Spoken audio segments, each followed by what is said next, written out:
Yay! Wow. This is the first time I've said yay at 1 p.m. Pacific's time. Ever? Ever. You've never been happy at 1 p.m. Ever.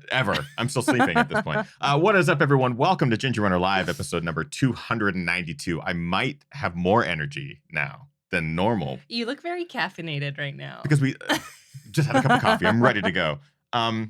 Today's show, I'm really excited about it because we get to welcome back a guest who we've had on the show a couple of times in the past. He pointed out to me in our emails back and forth over the last week that I realized he is the first guest that we've ever had on the show that has spanned an 11-hour time zone based off of the previous times he's been on the show. So we've had him on while he was in Hawaii. We've had him on when he lived on the East Coast of the U.S., and now we are having him on while he's in the U.K. 11-hour time zone difference, but right now it's a 8-hour time zone difference.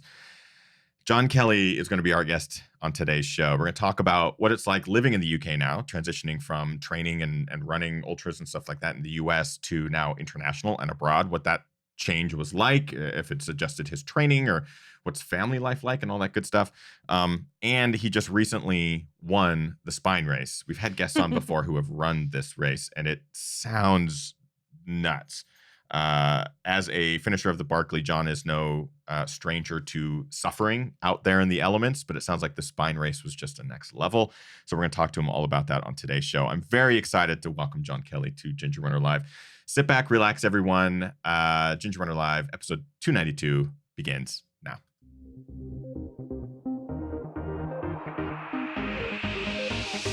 Ginger Runner.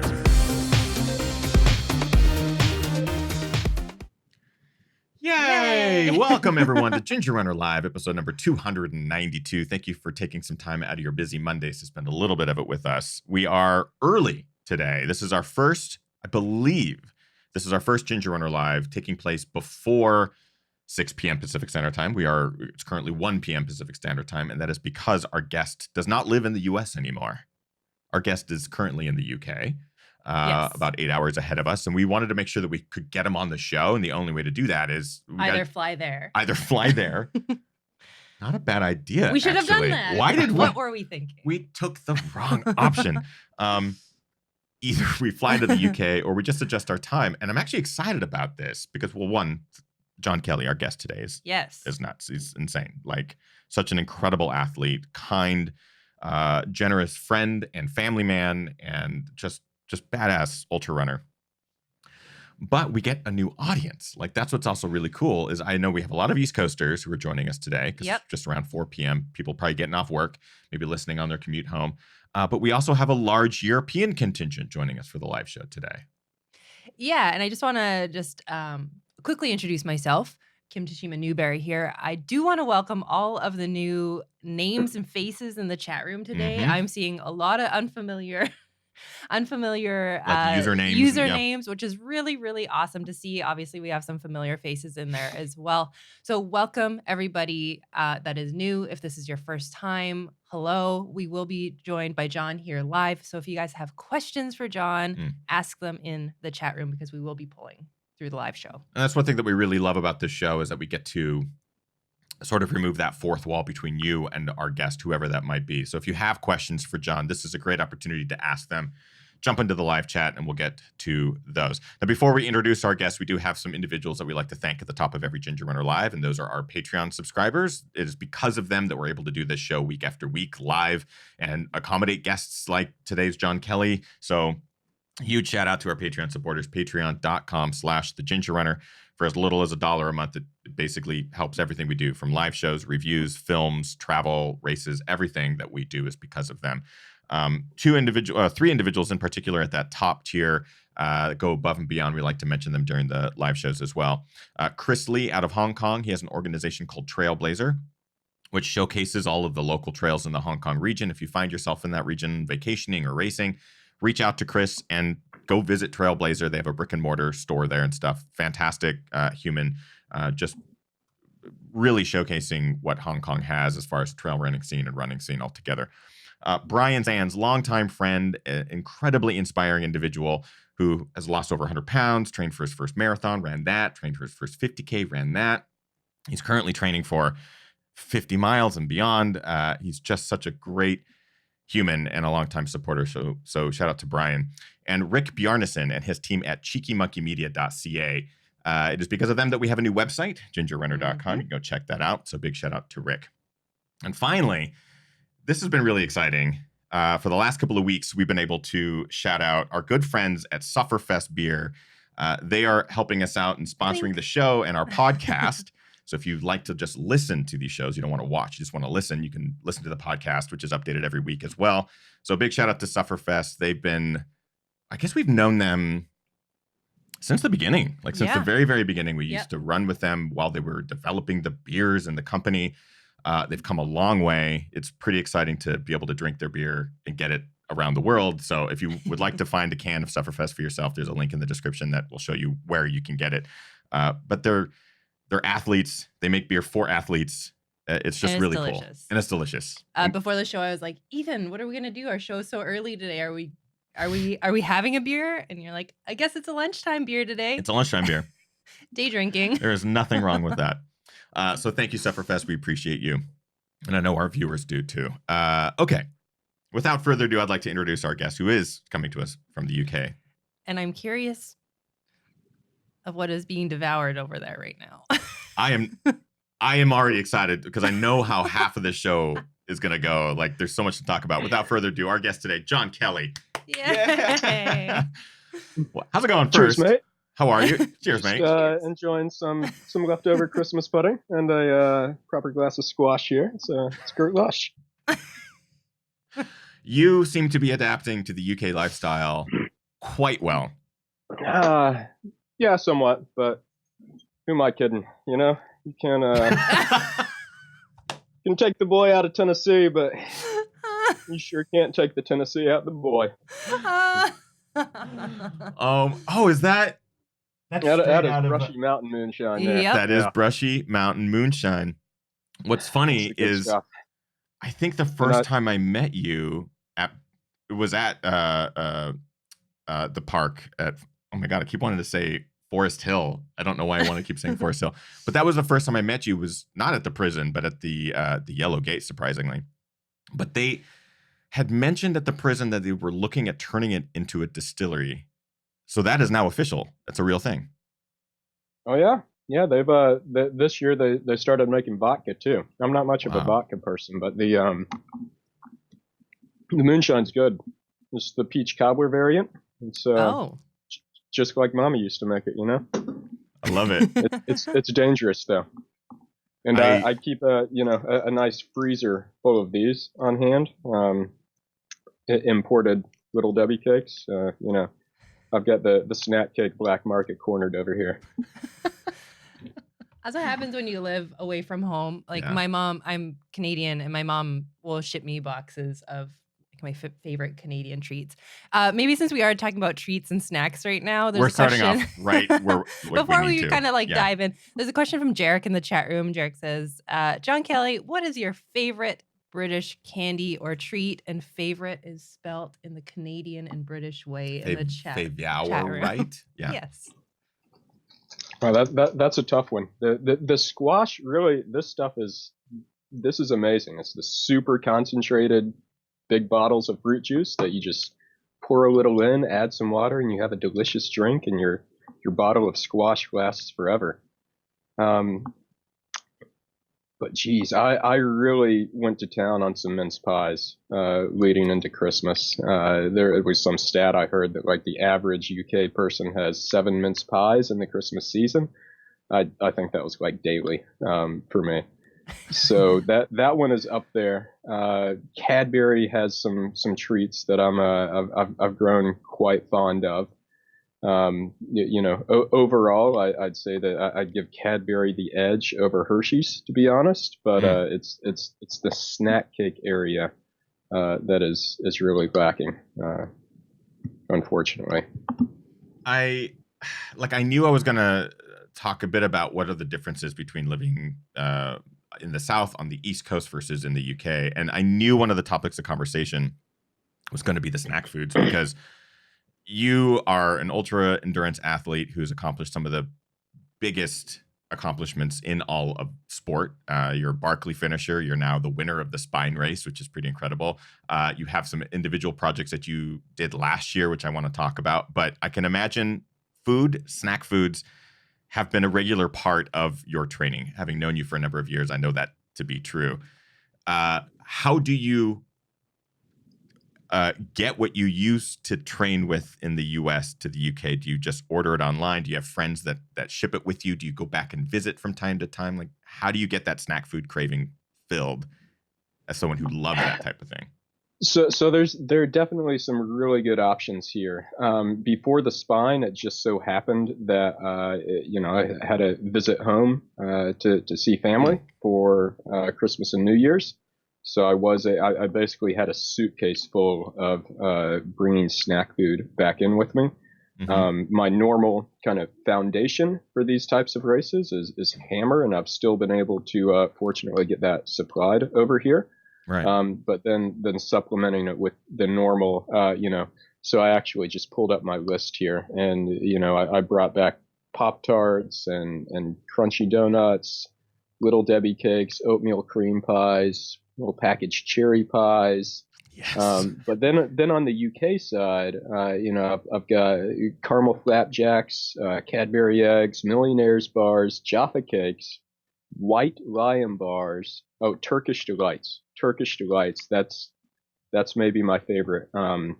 Kim's nodding her head. That's like one of my dad. Yeah, I grew up with that. Yeah. That's one of my dad's favorites. And then there are these amazing Tunix bars, which are like nutty bars except caramel instead of peanut butter. Huh.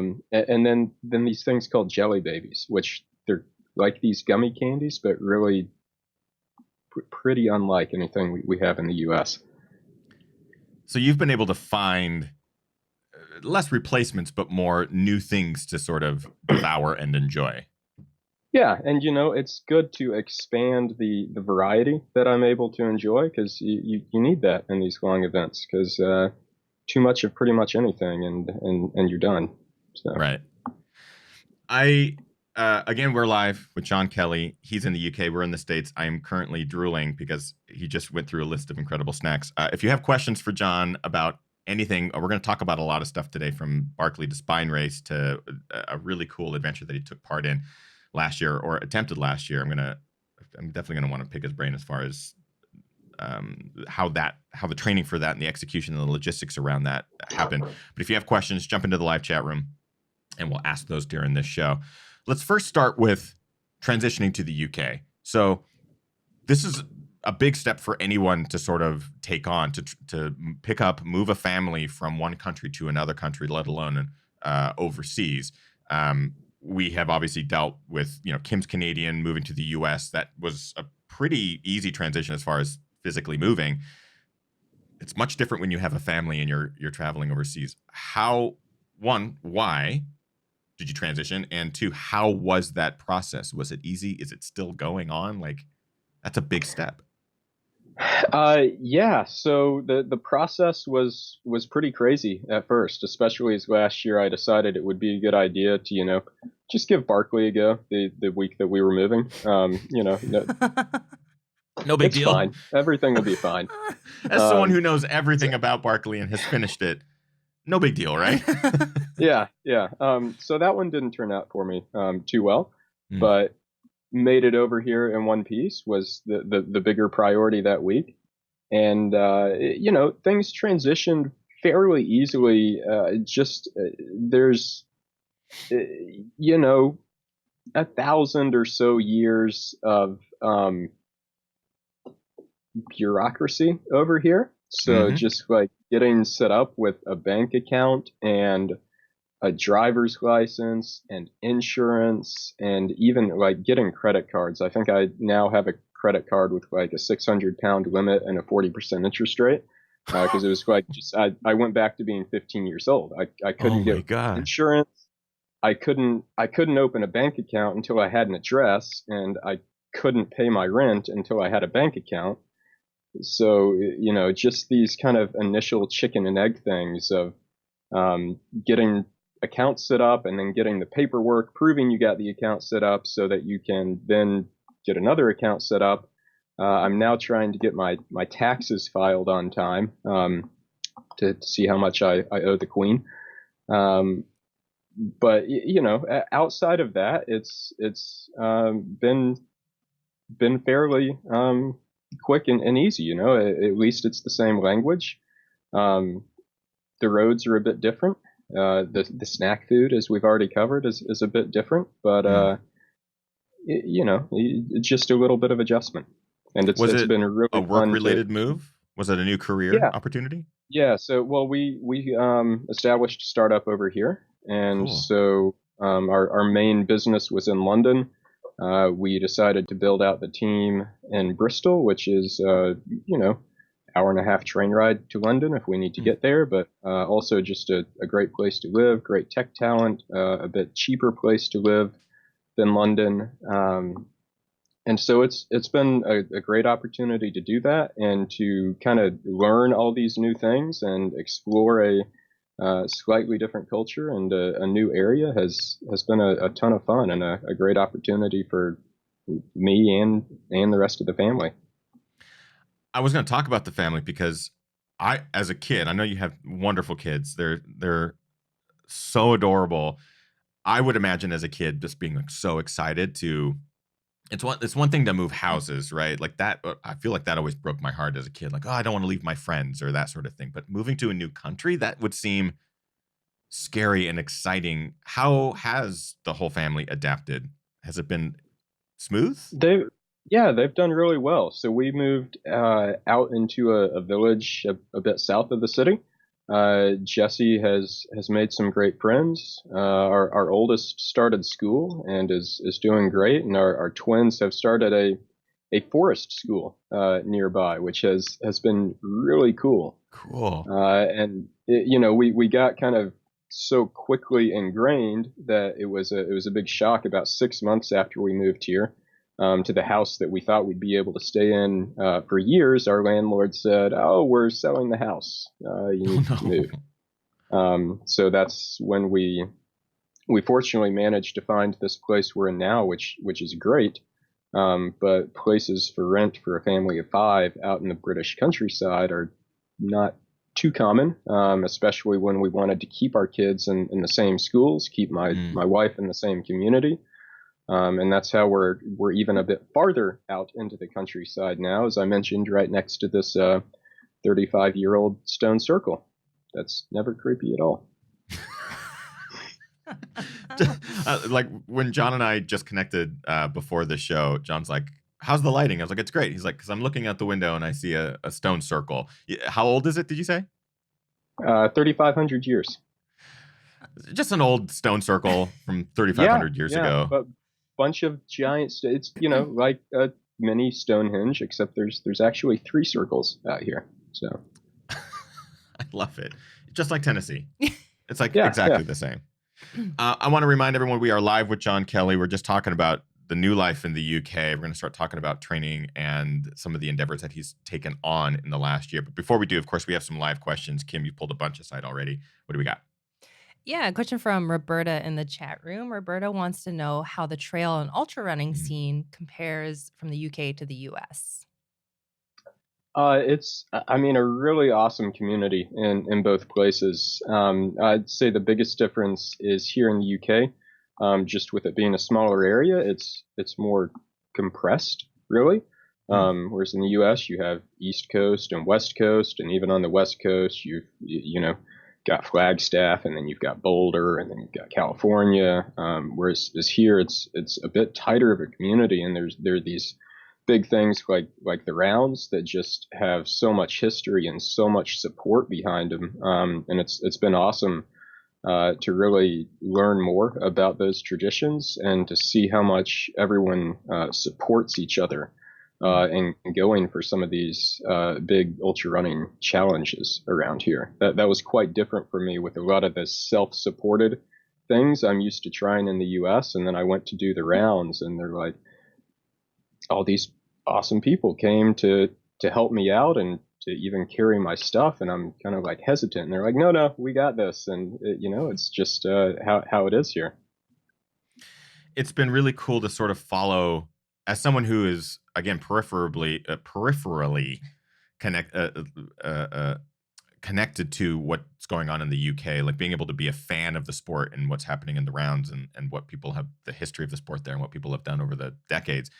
It is so cool to see someone like you go to the country that I always dream of visiting and running in the places that I dream of running in and seeing what you're doing there. Cause you're at this tier, which is like so far beyond so many humans that it's just so cool to see you take that sort of stuff on. Have you been accepted to the local trail scene? Like, do locals know who John Kelly is? I know that there's a lot of locals that are really, really tough SOBs. Do they recognize that John Kelly is now in their country, and are they proud of it? Do they want to show you the routes? Like, how does that work? Yeah, and again, that's been awesome, and I think especially at this point with my my failed but I guess good effort at the Grand Round last year, and with the spine race, I've really won a lot of people over, and it was funny looking back through the spine comments. My absolute favorite one was this Scottish dude, and I there's no way I can do the accent justice, but he made a comment essentially, I gotta say, I didn't want a Yank to win it, but by Odin's beard, you gotta give the boy credit. The lad's got spit. He went out there and led the whole thing and run a good race. And I mean, it was so awesome because I can see definitely the opposite thing. Like, people want to cheer for the local person, and to just kind of be able to have the opportunity to earn that recognition has been huge. But even before that, when I first came over here to do the Grand Round, this crazy idea, I had so much support for that. And like, that was, at that point, I would have half expected everyone to be like, who's this crazy guy coming over to our country and just saying he's going to do this thing? There's no way. And like, despite that, even if people were thinking that, I had an amazing amount of support, and it was so awesome.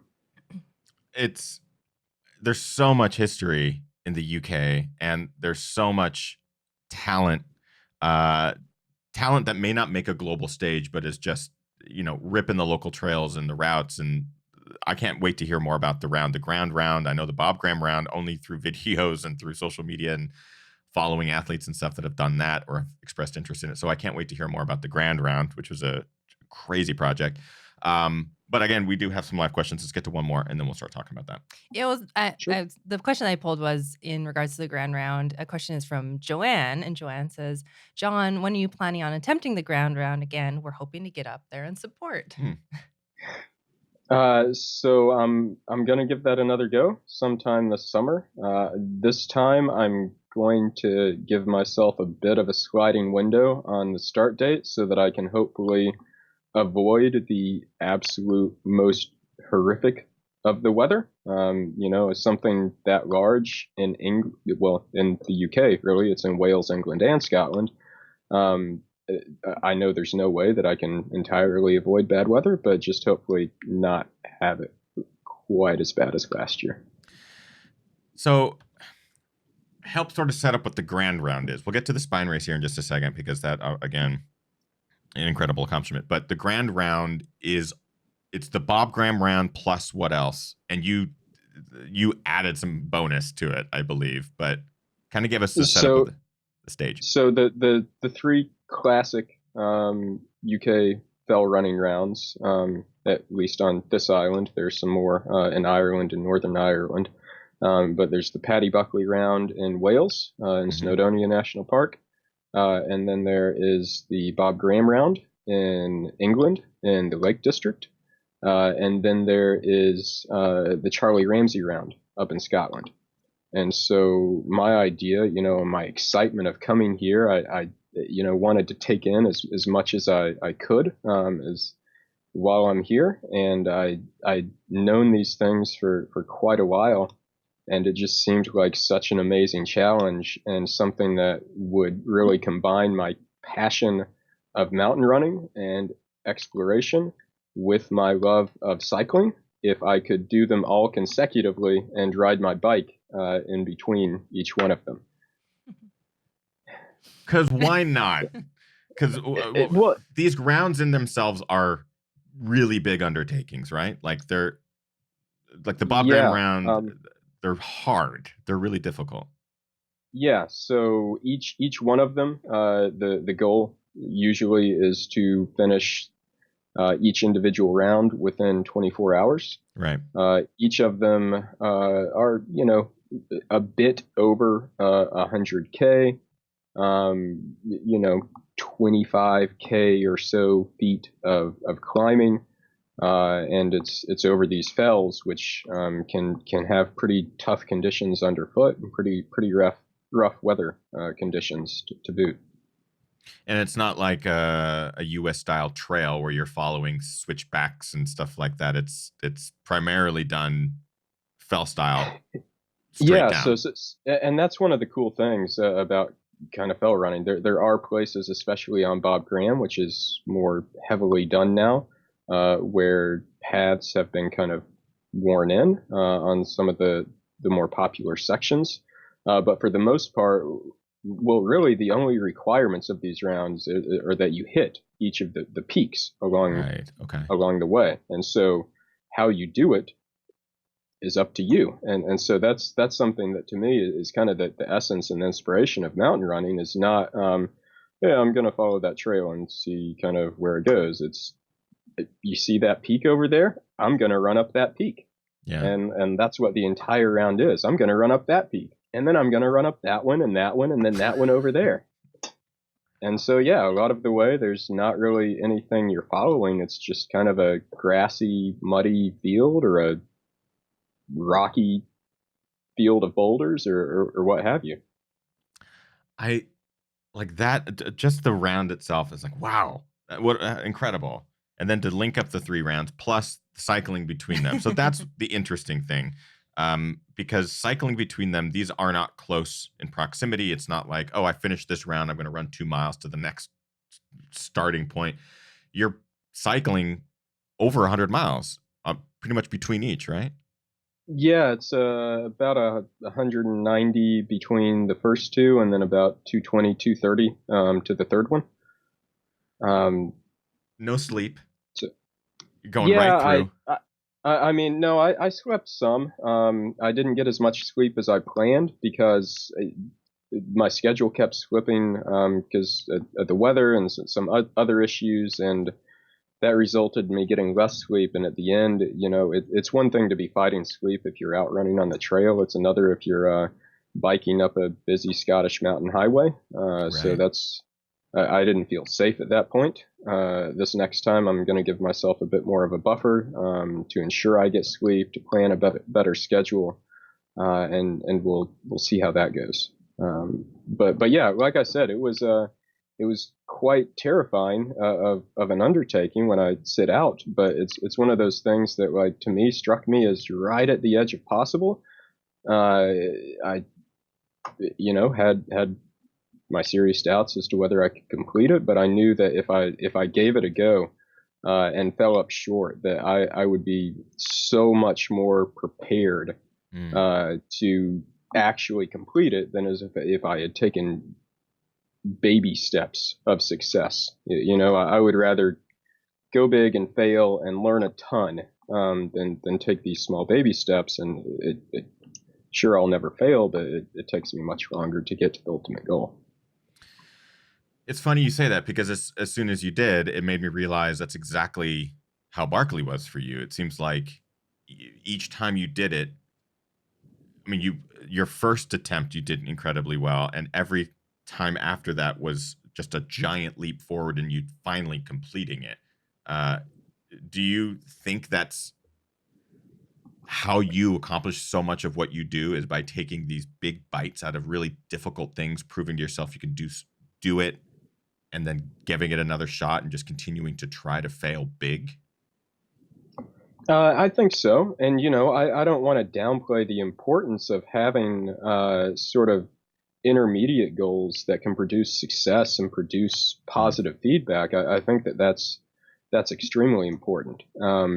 But, I feel like there's the best way for me to learn about myself and how to improve, whether it's in this specific endeavor or just as a person is to put myself right there at the edge. And if I put myself right there at the edge, sometimes I'm going to fall over and fall off the side of it, and sometimes I'm going to be able to walk a fine line and get to the goal. And that's what I love about doing these sorts of things is the opportunity to really learn and to learn quickly. It's also one of the best parts as a spectator and a fan of the sport and of you is to see you take on these big things. I remember when you started the Grand Round, you had just moved to the UK, right? Yeah, I'd been here about 6 or 7 weeks. And I remember knowing that and seeing what you're about to do. I was like, that's how you, one, get to know the country that you're living in or the area that you're living in is to, that's how we always find it when we travel. Get off the plane, go explore, like go find a trail, go find a park, go find a group that you can run with or something. It's a great way to really get to know an area. That's how I discovered some incredible trails in the Southeast, was through running with you and running with local groups and stuff. But watching and following along during your Grand Round attempt was just, I was like, that is awesome that he just moved to the UK and is already doing hundreds of miles of like exploring and adventuring and getting through it. And locals are coming out and supporting. It was really neat to see. Yeah. And that's again, something I can't emphasize enough. Like I was ready to take this thing on as much as I could with however much support I could get. But the amount of support that I got was absolutely unbelievable. And there's no way that I could have made it as far as I did without that. And even as my schedule did start to slip, and, going into this, I had this very detailed plan and people lined up for each time slot.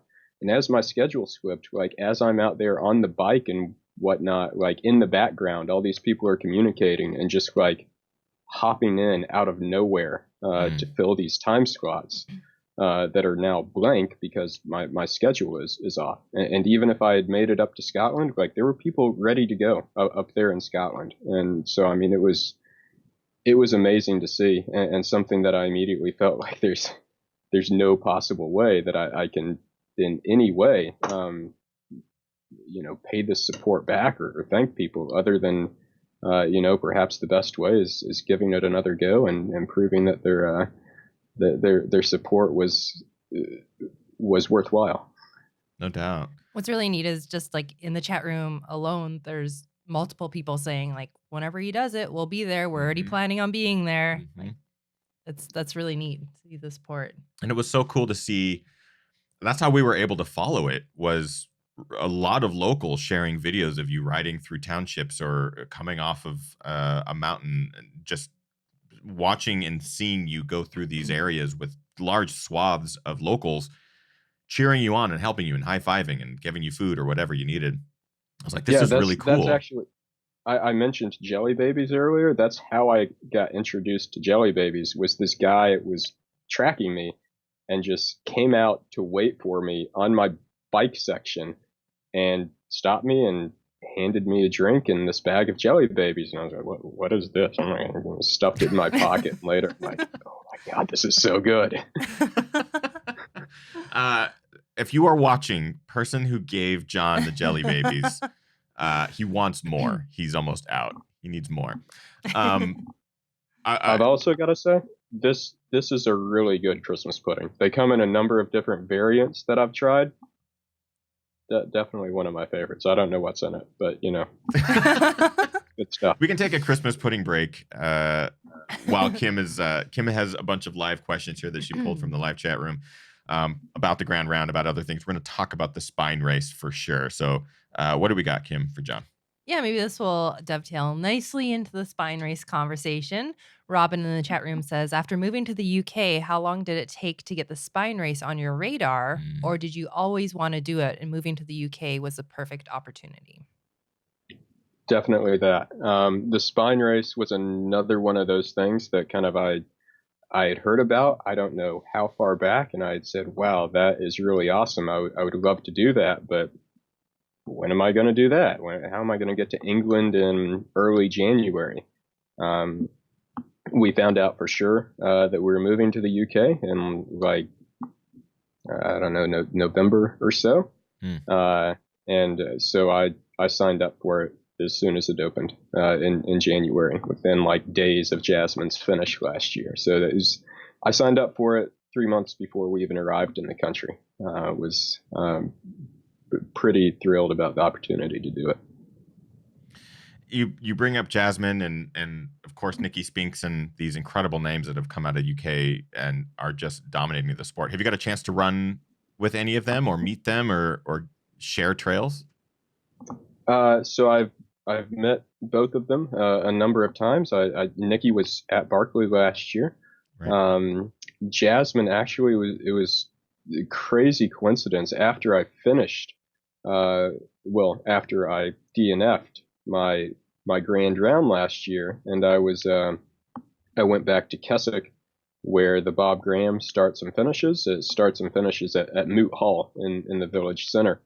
And I went out there to get some food afterwards, and I'm not there for more than like 10 minutes. Right. And as I'm out there, up comes running Jasmine Paris with her brother, who is finishing his Bob Graham round. So like she's really pushing.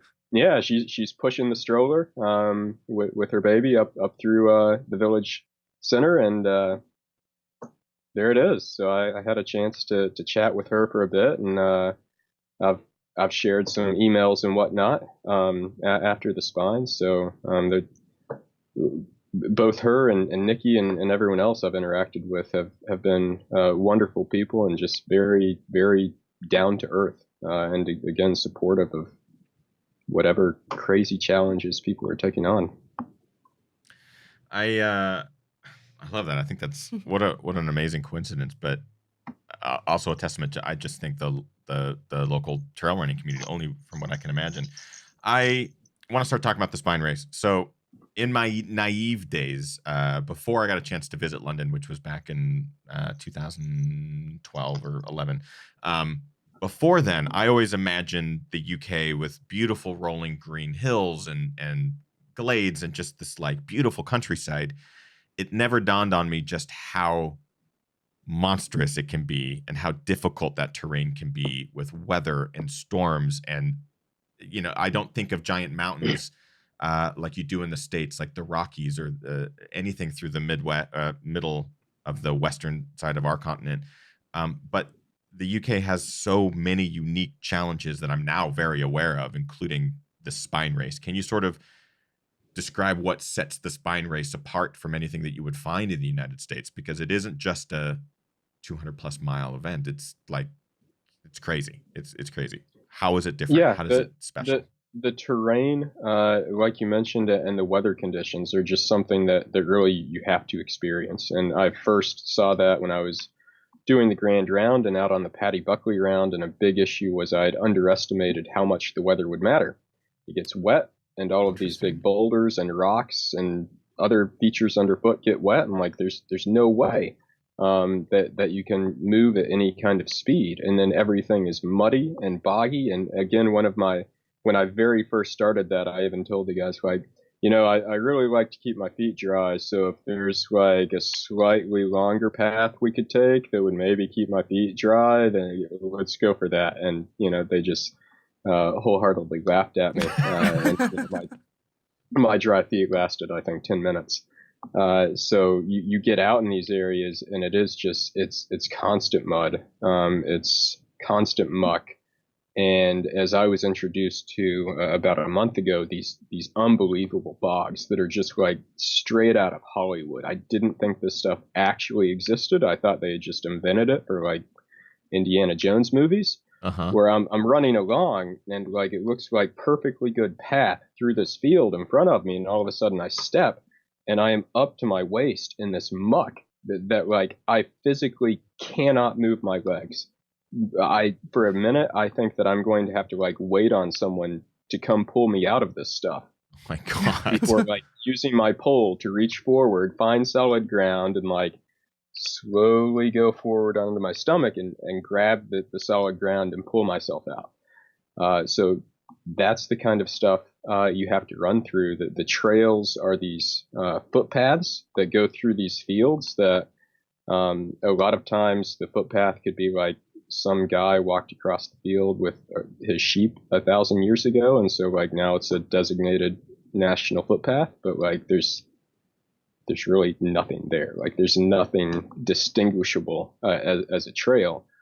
So navigation can be tricky, and you have to get across that field and hit the fence at just the right spot to like find a stile to get over a stone wall that has barbed wire on top of it.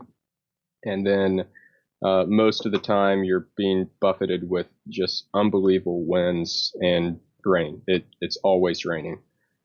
So that's the thing that I've kind of best summarized between like the spine and other things I've done, like Barkley. Like Barkley pushes you closer to the edge. It holds you closer to the fire. It has a tighter cutoff, but the spine holds you there for longer. It's just relentless in these conditions where on one ridge line, I was honestly leaning my body at a 30-degree angle with my poles stuck in the ground this way, trying not to get blown over towards the signs that say like active military firing range. Don't touch explosives because they'll explode. That's up in the Cheviets. I think the ridgeline was aptly named Windy Guile. So it's just these things that again, like I couldn't have imagined existed outside of like actual hurricanes or outside of Hollywood films. And it's just repeatedly coming at you. So that over the course of something like the spine, the mental and the physical toll gets quite heavy, to say the least. It's funny that you the way you phrased it, I think is what made it really resonate with me, was that Barkley holds you on that line, and you tiptoe that line for the entire thing. The spine race holds you on that line longer. And that to me is like, the Barkley is of course its own thing and will always be its own thing, and the spine race will be its own thing. But to think that there are these events that are vastly different histories, vastly different terrains, parts of the globe, but do very similar things, and that's just fray your edges to the absolute breaking point. What's the distance on this? It's like 280 miles, right? 268. 268 miles, and is all the terrain like that? So I mean, there's a bit of variance in the terrain. There's some rocky terrain. There's a few places where you're on nice like flagstone with slabs that have been laid down on the path. Normally those sections are like the worst of the boggy sections, to where you just physically couldn't get through it unless the slabs were there. Every now and then a slab is missing and you like fall through a sheet of ice into a bog up to your waist, which never happened to me at all, but it could. The other thing to remember is that this time of year here, there's like 8 hours of daylight. So pretty much the whole thing is in the dark. When it is actually daylight, it's cloudy and probably rainy. Like I think I remember seeing 10 minutes of actual sunshine during this race. I'm blown away. I'm just blown away with this. I know that we do have lots of live questions. Yeah. We also have a lot of UK viewers and European viewers who are like actively nodding their head, and you can see him in the chat room like, that's exactly what it's like. He's describing it to a T. Let's get to some of these questions. Go ahead. I hope I'm doing it justice. Yeah. A question from Levitt in the chat room. John, you just briefly talked about kind of the difference between the Barkley and the spine race. So Levitt was inquiring about your experiences, comparing the experience of Barkley and the spine. And Levitt also goes on to say, did your experience at the Barkley help you be more prepared for the spine race? Yeah, absolutely. That's something they asked me before the race as well. Doing anything of that nature is going to help you for the next big challenge in terms of the mental hurdles you're going to have to overcome, the sleep deprivation, the nutrition strategies. But doing the Barkley definitely didn't help me for the spine as much as, say, having already done the spine before would have helped, because again, they both have their unique aspects to them. Go ahead. I know that there's still lots of life questions. Yeah, a question from Jeremy. Jeremy was curious about how much elevation gain and descent there is in the spine. I think that my I can't remember what the official course profile says. I believe that my GPS or my watch picked it up at around 45,000 feet. So it's not it's not like a European ultra where you're doing 300 feet per mile. It's probably like 120 feet per mile. But again, the bigger issue is the conditions underfoot and the weather conditions. You mentioned weather, and I know just basically by following the race and sort of getting real-time updates from people on location and from the race itself, but there was an actual storm with a name that moved through, right? So you actually encountered like full-on... Good old Brendan. Brendan? Yeah.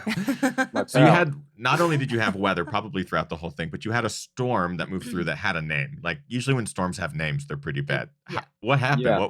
What happened? That was pretty crazy. And Ian Keith, who has done the race a few times, said it was the worst stretch of conditions he's ever seen. And that hit on the second night when I was making a climb up to a place called Tan Hill. And it was just unbelievable wind, sleet, sideways sleet where it's like blowing into my hood. And then at the top of the climb, I can just see this faint light the entire time. And I get there, and it's the Tan Hill Inn, the highest pub in England. And it was the most surreal thing ever, where I am like outside on this huge climb in Storm Brendan with sleet in my face and gale force winds.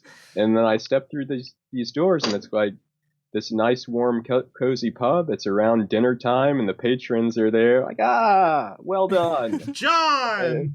Yeah, it was just like stepping through a portal into another world. It was such a cool experience. Having seen you in a very rough state at Barkley before, like having seen you in multiple states. The first year that we came, we saw you sleep in Upper Kelly camp, and then the next year we see you finish, and we see the kind of state that you're in.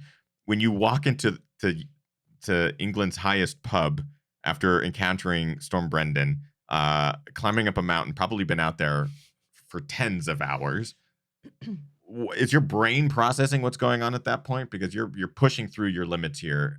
Are you able to comprehend what's going on? Do you look a mess? Do people stare at you weird or like trying to give you medical attention? Like, what's going on? Yeah, so that was actually one kind of bonus of the weather conditions. I spoke a bit at Barkley how on like my final peak that I was on, how the rain and the cold kind of maybe kept me awake. And that I think was very much the case here, because at that point I was roughly 36 hours into the race. I hadn't slept at all yet, but like when you're getting smacked in the face with 80-mile-an-hour sleet, like you can't really fall asleep. You're pretty awake. So that kept me nice and alert, as did, another exciting aspect of the race is that to me it was a race all the way up until like 7 miles from the finish. Right. And so I had this constant competition behind me, like pushing me on and giving me the adrenaline to keep going. So at that point, I think I definitely had my low points, a few of them before then. But the Tan Hill section, I was actually pretty alert and top of things, just, cold and wet. I just, man, you are incredibly impressive, and I can't imagine taking these types of events on. I've seen the Barkley, and I'm like, I would never get past figuring out even how to apply. But I would even, God accept it, I would never take it. But something like the spine race is at that same level of just, it pushes people to that limit. I can only imagine for how long, and the success rate is just, I don't know. The people who finish it are bonkers, Go ahead, sorry. Yeah, and I think to that end, it's it's again just a totally different type of challenge. Both awesome in their own ways, but I think the other thing I would say distinguishes them is one of the big difficulties of Barkley is the unpredictability of the conditions, that you can have freezing conditions with sleet and snow one night, and then 12 hours later you can be in shorts and a t-shirt and sweltering hot and sweating everywhere. Right. Whereas the spine, it's pretty predictable that it's just going to be wet and cold and awful. Which is both like really intriguing, like to know what it would be like to push through those types of conditions for so long, but also completely like I would never want to deal with that. 87 hours, 53 minutes, and 57 seconds. You won the spine race. You were the first to reach the finish. Kiss the wall, the stone. What is it that you? What is it that you kiss? Because you kiss something. It is the Border Hotel in Kirk Yettam. So the final stretch of the race, really for quite a while, you're going along Hadrian's Wall, and then you go up through the Cheviots, and up through the Cheviots, you are basically running the English-Scottish border. And at the very end, you veer to the left across the Scottish border, and then descend down into this little village of Kirk Yettam, which is just right on the Scottish side of the border. And there's a little pub / hotel there called the Border Hotel. I love that. What a cool race. Again, it sounds incredibly difficult, but it also sounds really unique and really, really interesting. I would be fascinated to find out more about this. Our guest this afternoon, tonight, is John Kelly, Barkley finisher and winner of the 2020 Spine Race, 268-mile event through England and Scotland. Every time we have you on the show, it's usually because I want to talk about something that you've done, because it's always just so crazy. And this is one of those times where I'm like, I don't get how you do it. And I'm so in awe. A huge congratulations to you, John, for just putting your thumbprint on all these incredible events and really doing it with style. Congratulations on winning the Spine Race, my friend. Thanks so much. And if all of this sounds appealing, exploring a huge swath of England, the spine of England, if you will, there's also a summer edition where you get like 16 hours of daylight instead of dark, and it's not as cold. So, yeah. But who would want to do that? Like, who would want to see the views? They'd much rather go through Storm Brendan. Kim still has a bunch of questions, and I know that we have a lot of UK viewers who probably still want to ask some questions of John. We're going to move into our after show. It is for Patreon, so patreon.com/thegingerrunner. For as little as $1, you get to access all of our after shows, past, current, and future. We're going to have John for a little bit more time, and I want to talk to him about gear and how important gear plays in these sorts of environments, not only for Spine Race, but also the Grand Round and his bike and how all of that comes together. Because I can only imagine putting the gear to the test and what actually ends up working and doesn't work. So in our after show, we're going to talk to John about gear. But John, please, for those who are watching live or maybe watch the archive, where can they find you? Where can they follow along? Where can they see what's next or reach out or any of that kind of stuff? Where can they find you? So the best place is my blog, randomforestrunner.com. It's a play on words between a nerdy data science algorithm and my penchant for running through random forests. So from there's links to all my social media handles. At some point when I finish my race report, including kit and gear that I used, that will be up there. I'm like, I don't know, maybe halfway through it at this point. So we're getting there. I will actually, John, send me the link when you're done, when it's ready, and I'll throw it into the description of this live show too, in case people want to go check out his blog, his website, and the recap of the race itself, because I'm going to be fascinated to read a lot more detail. How can you encompass 87 hours of adventure and turmoil and pushing through in 45 minutes of podcast. I know that there's so many more details that John will probably get to in his report. Well, regardless, go to ahead. be fair, I don't remember a whole lot of the 87 hours, so it makes it a little bit easier. Even if half the blog is just candy talk, I'm in. Like, I'm all in on that.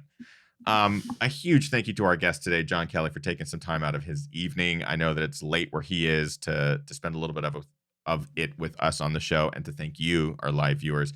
Big shout out to, again, Patreon. We'll see everyone there for the after show, and a shout out to our sponsor, Sufferfest. We, at the end of every one of our live shows, we like to recognize a member of the community who goes above and beyond. Our GR crew, we call it our GR crew member of the week. And this week, I think we have a good one. Kim, who is our GR crew member of the week? The GR crew member of the week this week is Heather Panagopoulos.